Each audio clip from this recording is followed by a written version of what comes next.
Hey guys, welcome back to another episode of Dividend Definitions. So now that we know what a dividend is and what a dividend growth is, we're going to look at this metric called the 5-10 ratio, which can be used to analyze the dividend quality in a stock. So for the sake of this comparison, let's say we have our company ME and another company YOU, and these seem fairly similar. They have the same price, the same dividend, the same yield, and they even had the same dividend back in 2006. So most of you would say, okay, big whoop, these companies are exactly identical. They both went from 20 to 50 cents in dividends per share. Well, they're pretty much the same. They had the same growth, they had the same increase in dividend, so they're the same. Well, we'll find out that that's not necessarily true. And we'll look exactly why. So we'll look at every single year's dividends for these two companies. Now let's start with ME.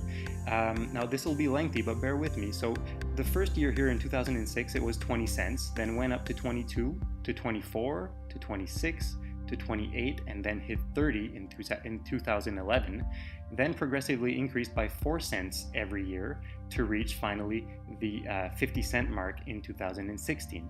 So what we want to do is look at every single year's dividend growth in order to calculate the 10-year annualized dividend growth rate, which is sort of the average of every single dividend growth that the company has had in the past 10 years. So in the first year, they've increased by 10%. Then the rate, because they've been keeping the increases by 2 cents every year, the rate sort of decreases. And then in 2011, they picked it up by increasing the dividend by 4 cents every year. So you see the yield going up, which gives us an annualized 10-year dividend growth rate of 9.59%.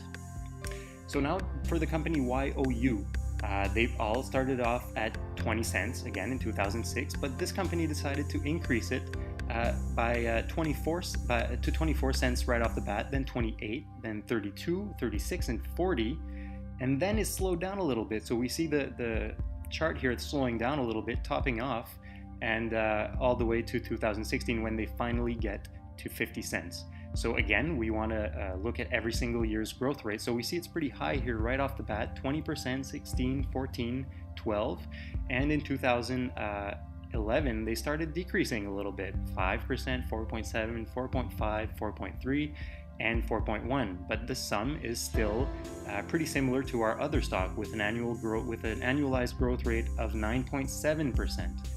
Why are these so similar? We can see obviously that the dividend growth rate in the last 5 years for this stock is much more attractive than the last 5 years in this stock. So there seems to be a loss of momentum in the YOU stock. And that's where the 5-10 ratio comes in. It's very important, and the definition is the 5-year dividend growth rate divided by the 10-year dividend growth rate.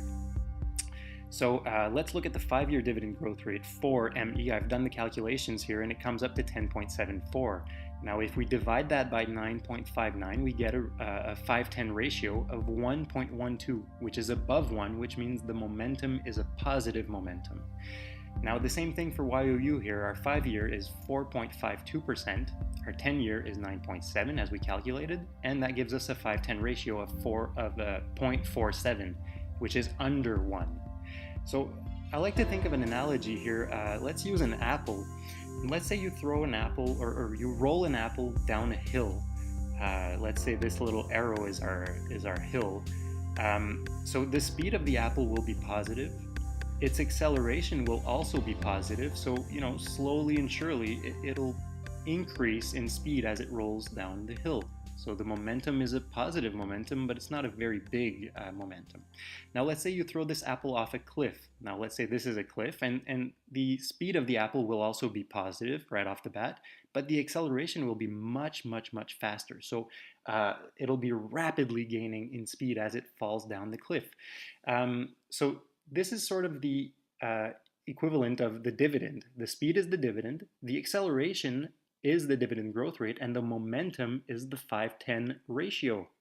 So higher than 1 is a good ratio, lower than 1 is a bad ratio.